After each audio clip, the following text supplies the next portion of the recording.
আলহামদুলিল্লাহ অনেক ভালো লাগতেছে। এই বিয়ের পরে প্রথমবার আসলাম। এমনি এর আগে আরো অনেকবার আসা হয়েছে।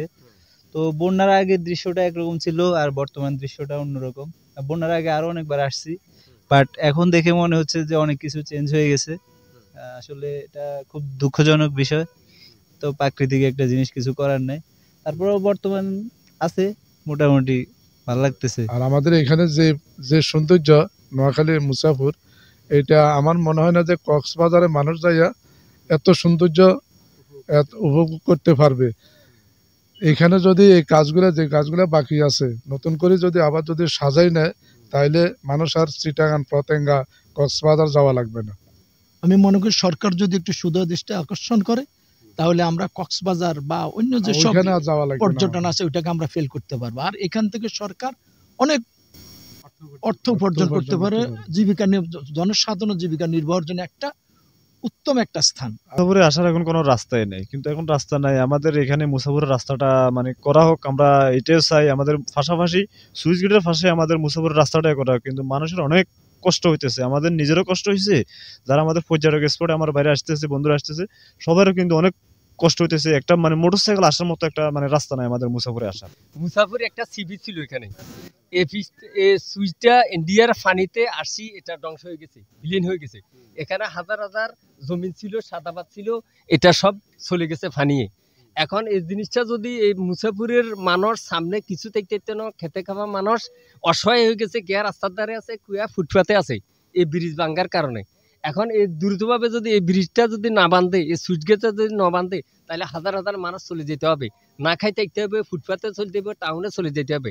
এখন আমাদের সরকারের প্রতি আহ্বান, এই সুইচটা কিভাবে নির্মাণ করা যায়, যত দ্রুতভাবে এটা করা যায়, না এটা বিলীন হয়ে যাবে। হাজার হাজার জমিন, খেত খামার সব চলে গেছে।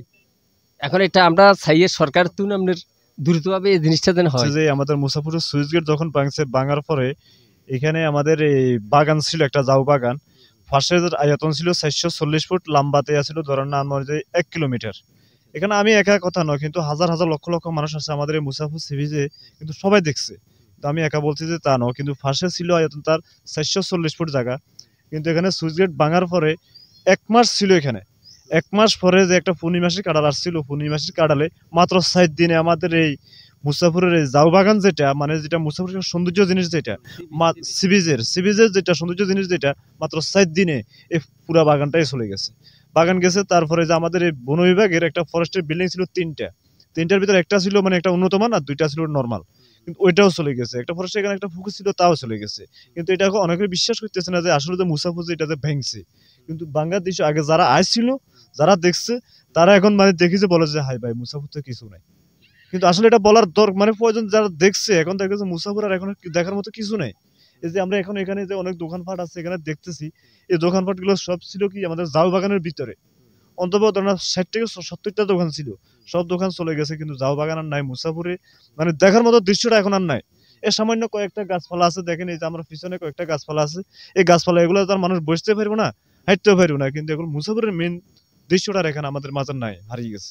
না, মুসাফিরের মেন সৌন্দর্য যেটা আমি তো বলছি জাউ বাগান, মানে আমাদের এখানে বিশেষ করে জাউ বাগান মানে মানুষের খুব একটা পছন্দ ছিল। যে যে এখানে আসলে দক্ষিণ একটা মানে সিমসিম একটা বাতাস আসতো, বাতাসটা কিন্তু শরীরে একটা লাগতো মাখামা, একটা ভালো লাগতো, পরিবেশ পরিবেশ লাগতো। কিন্তু এখানে কোনো আবর্জনা, ময়লা পরিবেশ মানে ওরকম কিছু নেই। যে নদী থেকে হাওয়াটা উড়িয়ে আসতো আমাদের এখানে, তো ওই হাওয়াটা সবাই মানে অনেক দূর দূরান্ত থেকে মানুষ আসে এখানে উপভোগ করতো। কিন্তু এখন তো আমাদের এই মুসাফিরের এই হাওয়াটা এখন আর খাবার মতো জায়গাটা আমাদের মাঝে নাই। আমাদের মাঝে থেকে এই জায়গাটা হারিয়ে গেছে। এই যে নদী মুসাফির ভাঙার পরে এই মানে নদী আমাদের জায়গাটা নিয়ে গেছে। আরে আমাদের এই মুসাফিরের সুইচ গেটটা যদি ইনশাল্লাহ করা হয়, করা হলে আমাদের এই জায়গাটা আবার পুনরায় নির্মাণ হবে ইনশাল্লাহ, আমি এটা একটা আশাবাদী। হ্যাঁ, নির্ভর করে আমাদের এই সুইচ গেটটাই করা হোক। আমরা সকলের কাছে আবেদনটাই করি যে আমাদের মুসাফিরের সুইচ গেটটাই করা হোক। আমাদের মানে অন্য কোনো প্রত্যাশা কিংবা অন্য কোনো কিছু আমাদের মানে যাওয়া হয় না, কিন্তু আমাদের সুইচ গেটটা করা হোক, আমাদের চাওয়া হয় এটাই। কিন্তু আমাদের নিজের বাড়িও ভাঙে গেছে। আমাদের অনেকে মানে এখানে ধরেন আমাদের একটা কথা বলি, আমাদের এখানে 47 পরিবেশ ছিল এই যে সুইচের আশপাশে। ওই 47 পরিবার সবাই ঘর বাড়ি ভেঙে গেছে, আমার নিজের বাড়িটাও ভেঙে গেছে। আমি যে কথা বলতেছি আমার নিজের বাড়িটাও ভেঙে গেছে। তো আসলে এই সুইচ গেটটা যদি থাকতো তাহলে আমাদের মাঝ থেকে আমাদের এই বাড়িটাও যাইতো না, এবং কি আমাদের এই মুসাফিরের সৌন্দর্য যে স্পোর্ট যেগুলো ছিল ওইগুলো আর আমাদের মাঝ থেকে যাইতো না, কিন্তু আমাদের মাঝে ওইগুলো থাকতো। কিন্তু এই সুইচ গেট ভাঙার পরে আমাদের সবকিছু শেষ হয়ে গেছে। আমাদের বাড়ি গেছে, আমাদের এই যে জাউ বাগান বীজ যেটা ওইটা গেছে। এরপর আমাদের রাস্তা যেটা মুসাফির আসার যে একটা সড়ক পথ যেটা রাস্তা, ওই রাস্তাটাও ভেঙছে। এরপরে আমাদের এই জাউ বাগান যেটা এটাও ভেঙেছে। তো এই মাত্র মূল কারণ হচ্ছে একটাই যে সুইচটা ভাঙার কারণে আমাদের সর্ব সাইডে আমরা কি লোকসান খাইতেছি। যে এখন এই যে আমাদের ব্যবসার সাইড একবার খুবই ডাউন, কিন্তু আমরা এখানে মুসাফুর যে সময় বাগান জাউ বাগান ছিল ওই জাউ বাগান আমরা দৈনিক এই দিনে আমরা 10 থেকে 15,000 টাকা দোকানদারি করতাম যে শুক্রবার আসলে।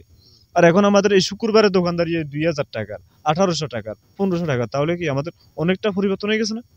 আমরা আগে ছিলাম কি, এখন হয়েছে কি, আয়ও কমে গেছে, রুজি রোজগার কমে গেছে, সর্ব সাইডে কমে গেছে, সর্ব সর্বশেষে আপনারা ক্ষতিগ্রস্ত। সর্ব সাইডে ক্ষতিগ্রস্ত। তো আমরা আসলে কি কমু, মানে দুঃখটা নিজের মনের ভিতরে আমরা কি মজা মানে মন যাইতেছি, আমরা কারোর বলার মতো সামর্থ্য আমাদের এখন নাই, মানে নাই বিদে কারণে যে কেউ যদি বলে তোমরা করতে হারান না। এখন কি এই যে সুইসাইড করা কি আমাদের আগে সম্ভব? আমি নয়, আমার মতো ইচ্ছা 1000 মানুষেরও সম্ভব নয়। তো আমরা মানে বড় যে দেশ প্রতিনিধি, মানে দেশের প্রতি যারা মানে দায়িত্বশীল আছেন, আমরা তাদের কাছে একটা আশায় রাখবো যে আমাদের পুনরায় সুইসাইডটি করা হোক। আমরা এটাই চাই, অন্য কিছু চাই না। সর্বপ্রথম শুকরিয়া আল্লাহ পাককে, যে আল্লাহ পাকের সৃষ্টির একটা সুন্দর একটা জিনিস। তবে অতীতে যত সুন্দর দেখছি আসলে এখন সেই সৌন্দর্যটা অনেকটাই হারিয়ে গেছে। হয়তো প্রশ্ন করতে পারেন যে হারার কারণ কি? হারার কারণ হচ্ছে আসলে এখানে মেকানিজমের অভাব আছে, উন্নয়নের অভাব আছে। এখানে যে বাটটা দেওয়া হয়েছে, আপনার যে ব্লকগুলো ফেলানো হয়েছে, এই ব্লকগুলা নদীর স্রোতে ভেসে চলে গেছে, কিন্তু এটাকে আর দ্বিতীয়বার করা হয় না, যার জন্য আস্তে আস্তে বাড়িঘর থেকে জমে জমা যা সব নদীর গর্ভে বিলীন হয়ে যাচ্ছে। এখন আমার আসলে যদি একটা দাবি তুলতে যায় তাহলে সর্বদা আমাকে বলতে হবে, এখন যারা দেশ পরিচালনা করতেছেন ওনারা তো আসলে উন্নয়নে কতটুক ছোঁয়া লাগাইতে পারতেছে জানি না, তবে যদি এই সৌন্দর্যটা রক্ষা করতে হয় তাহলে এখানে সরকারকে কিছু কাজ করতে হবে। তাহলে আমাদেরকে ওই কক্সবাজার যেতে হয় না, আমাদের এটাই বড় কক্সবাজার, এবং এখান থেকে সরকার চেষ্টা করলে অনেক কর্মসংস্থানের ব্যবস্থা করতে পারে, অনেক লোক এখানে জীবিকা নির্বাহ করতে পারে। এটা হচ্ছে আমাদের। আর একটা হচ্ছে ধরেন রাস্তা খুবই ভালো ছিল অতীতে, এখন রাস্তা অনেক কিছু রাস্তা নদীর গর্ভে বিলীন হয়ে গেছে। আমাদের জোর দাবি, এলাকাবাসীর পক্ষে থেকে আমার জোর দাবি যে রাস্তাটা যেন সংস্কার করা হয়। যে ভাইরা আজকে এখানে এসেছেন, যে মিডিয়া এসেছেন, ওনাদেরকে ধন্যবাদ জানাই। ওনাদের আসলে একেবারে একান্তিক প্রচেষ্টা এখানে এই অবস্থানটা তুলে ধরছেন, এই জন্য আমি আমার অন্তঃস্থল থেকে ওনাদেরকে ধন্যবাদ জানাই। তো অনেক সাংবাদিক, অনেক ভাইরা এসেছেন, তবে এখানে যিনি এখন এসেছেন নোয়াখালী মিডিয়া থেকে যিনারা এসেছেন ওনাদেরকে অন্তর থেকে ধন্যবাদ জানা। উনি এটাকে একেবারে পরিপূর্ণভাবে এই চিত্রকে তুলে ধরার জন্য ওনাকে অসংখ্য ধন্যবাদ। এটা ভাঙার আগে আমি আসছিলাম, আসার পরে এখন দেখি যে এটার আগের কোনো চিহ্নই নেই, বুঝছেন। এখন সবগুলা আগের যে স্মৃতিগুলো আছিল সবগুলো এটা বিলীন হয়ে গেছে। এখন আগের সৌন্দর্যটা হারিয়ে গেছে এবং বিলীন হয়ে গেছে। নোয়াখালী মিডিয়া চ্যানেলে কাজ করেন, আপনাকে আমি বহুত প্রতিবেদন দেখছি আপনার। তা আপনাদের কাছে আমার অনুরোধ রইল যে মুসাফিরকে আগে রূপে যে রূপ ছিল সেটা ফিরিয়ে আনার জন্য আপনার মাধ্যমে এবং এই নোয়াখালী চ্যানেল, নোয়াখালী মিডিয়ার মাধ্যমে আপনাকে ধন্যবাদ জানাই এই চিত্রটা উঠে ধরার জন্য। আমরা যে আসতে যে রাস্তাগুলো দেখছি, তো তখন তো ছিল রাস্তা ভালো, এখন তো রাস্তা নাই। তো আপনি যদি এটার জন্য কাজ করেন, অক্লান্ত পরিশ্রম করে এ পর্যন্ত আনছেন, বাকি যে কাজগুলো রয়েছে এটা যেন সামনে যে মানুষ যেন দূর দূরান্ত থেকে যেন আসতে পারে, সেই জন্য যত চেষ্টা, যত কিছু করার সব কিছু আপনি আপনার মাধ্যমে, নোয়াখালী চ্যানেলের মাধ্যমে আমাদের কর্তৃপক্ষ যারা আছে এদেরকে জানাবেন। জানার পর ইনশাআল্লাহ হয়তো তারা এটার জন্য যত দ্রুত এটাকে সংস্কার করে আবার মুসাফিরের আগের যে সৌন্দর্য ছিল সেটা যেন আরও ফিরিয়ে আনতে পারে, এটার জন্য আপনার মাধ্যমে, আপনার মিডিয়ার, নোয়াখালী মিডিয়ার মাধ্যমে এটা আমরা অনুরোধ জানাইতেছি। আর আমাদের এখানে যে সৌন্দর্য নোয়াখালী মুসাফির, এটা আমার মনে হয় না যে কক্সবাজারে মানুষ যাইয়া এত সৌন্দর্য উপভোগ করতে পারবে।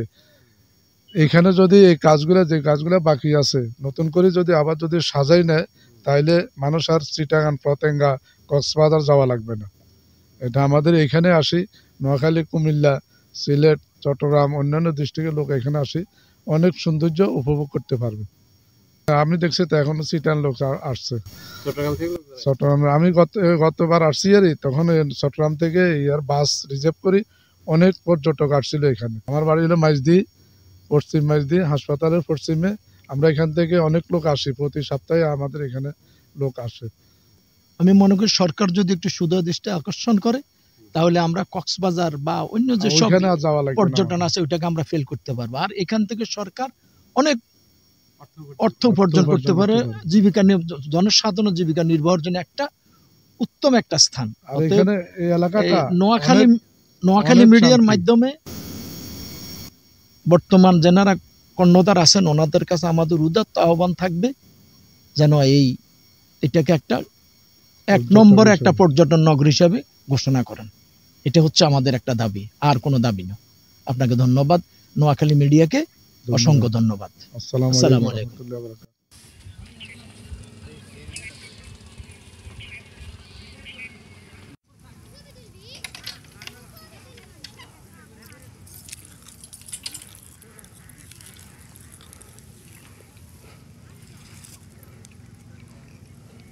তাহলে রেখে দিচ্ছেন ও কোড কাটলে ফেলবো আমি তো কি কোড